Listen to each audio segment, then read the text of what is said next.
Hi everyone, Helen Blunden here. Hope you're happy, healthy and well. It's time for a new book review today where I share some life lessons of books that I have been reading. It's a pleasure to be able to talk today about The Haters by Robyn Harding. Now this is her latest novel and she's an author I've never read before. She is quite prolific. She's been writing books, nearly one book every year since about 2017. This is her latest novel published this year. I'd like to talk about this. I'd like to also share about why I read it, some thoughts and life lessons out of this book which I would recommend.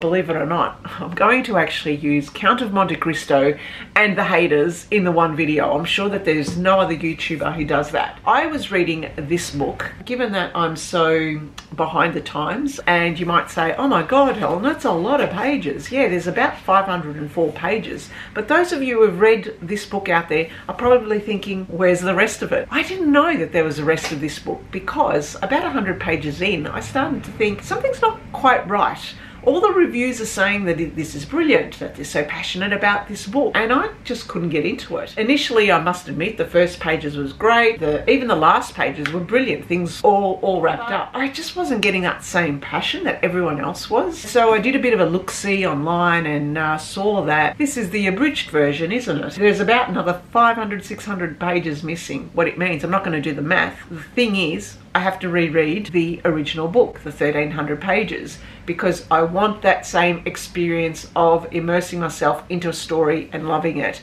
And if I'm not loving it, something's quite wrong. With that in mind, I was reading this book, and halfway through this book, I thought to myself, I really need to get into something else as a palate cleanser. When this happens, I start to read a new book. And the type of book that I usually reach for, something that are quite easy to read, something with a bit of a twist, something that is quite current, something with a topic that I'm interested in. And this year I've been reading books about spammers, about trollers, about life online, about the difficulties that people experience when interacting with other people in online communities. I've read all sorts of different books around that topic because I just find it immensely interesting, because now being on YouTube and writing comments and responding to your comments and also writing comments on other people's YouTube accounts, you start to get a feeling about the behaviors online. When you read about a current topic, it is something that you're just going to be instantly immersed. You don't think about the literary way that a book is written. You don't think about sentence structures. You just want a story that will suck you in, that will cleanse the palate, that will cleanse the mind, that you can go, right, you could read maybe in 1 or 2 sittings. It's done and it is dusted. And so this is how I found this book. Now that's not to say that it's the book is bad. By all means, no.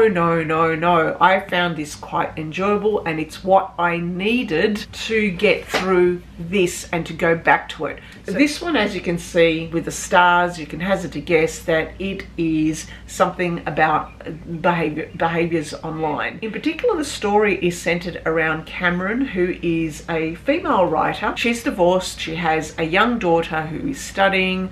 She has an ex-husband.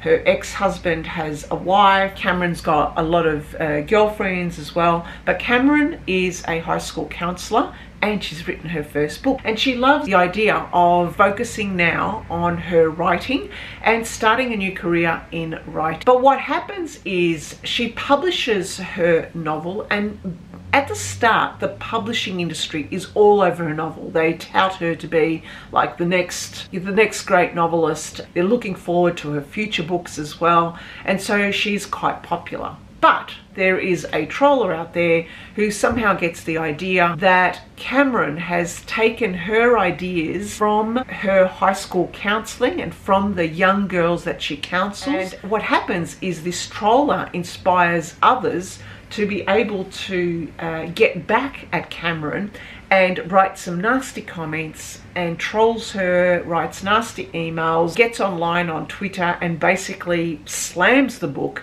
to the point that it becomes like an avalanche of negativity, which then results in her publisher and the marketing industry not wanting a bar of this particular author.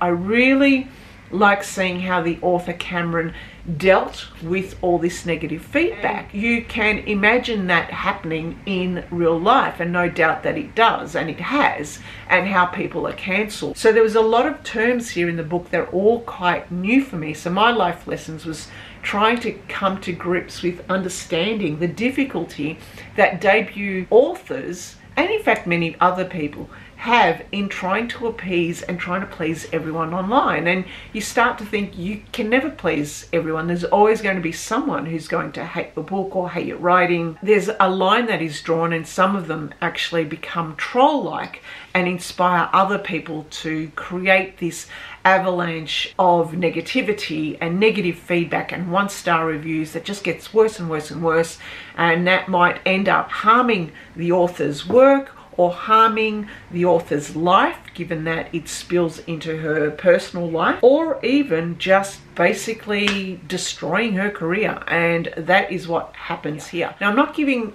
much away because I found this book to be like a murder mystery without the murder.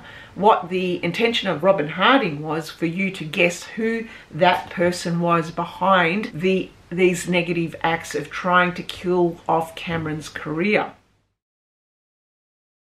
I kept thinking about life would be very difficult for writers nowadays to not only do their own publishing and marketing and promoting, also having to deal with the negativity and the social media trolls, and what kind of skills or what kind of training are they given to do that. In this particular book, the lady was not across social media. She just simply had to create an account, had to create a blog site. So there's all these things that writers need to do to start, I guess, self-promoting their book. And part of me thought, oh God, you know, I wanted to write something, and now it makes me think that, you know, is it all worth it? If your whole focus is on pushing and promoting and marketing your book and having to deal with the negativity that's online, it's a lot to ask. So what do? Do you focus on your writing, or do you create content and TikToks and tweets and things to be constantly pushing and selling? Some of the things that were really interesting in this book pretty much exposed me to some new terms that I hadn't heard about.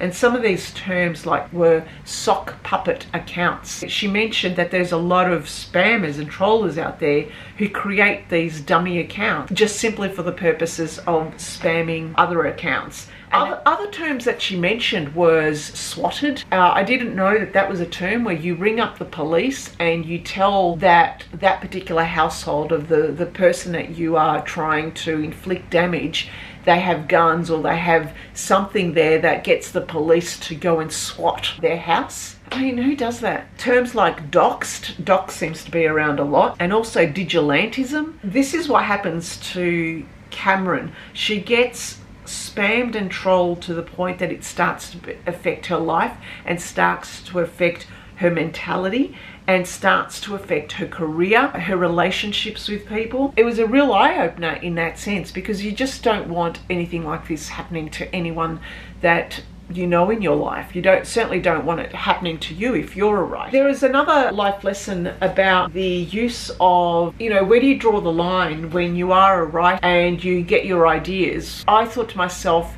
you know, this could be a danger sometimes when you write your first book, that you write your first book out of the things that you know, and the things that you know might be your work, or might be the relationships with some people, something that is quite close to you that might be covered in some different ways. However, the underlying gist or the underlying emotions or the underlying message of what you write is there's still a bit of the author in that. Maybe when you write, it may be best just to be purely creative, in the sense that doing something completely different, not having anything of yourself or anything of people that are in your life or anyone that could remotely recognize themselves in your work, because it's not up to you to make that story yours. The other thing was that, I guess, as someone who is not, I'm going to say, I don't have young people in my life, and that means though that I am missing some kind of element of understanding of younger generations, and maybe this is why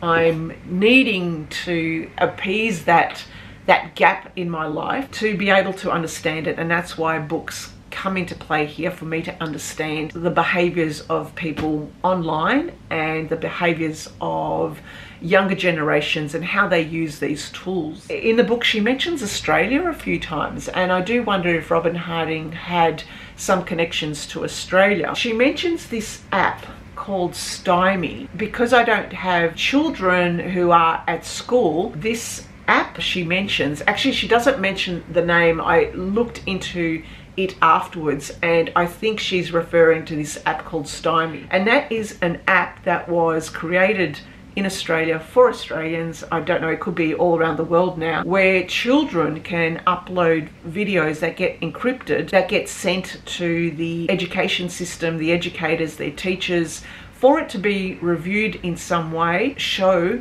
any harassment that is taking place. I think it's a good thing. If it means that people need to do this and make their lives and their school life safer, then so be it. She called it a snitch portal. In Australia, we would call it DOB, although that has negative connotations here, and I think that could be a video for another time about the concept of dobbing someone in. These are just some of the things, life lessons I had. I would highly recommend this book. If you've read this one or any of her other books, please let me know. I read this in a couple of sittings. It was instantly immersive.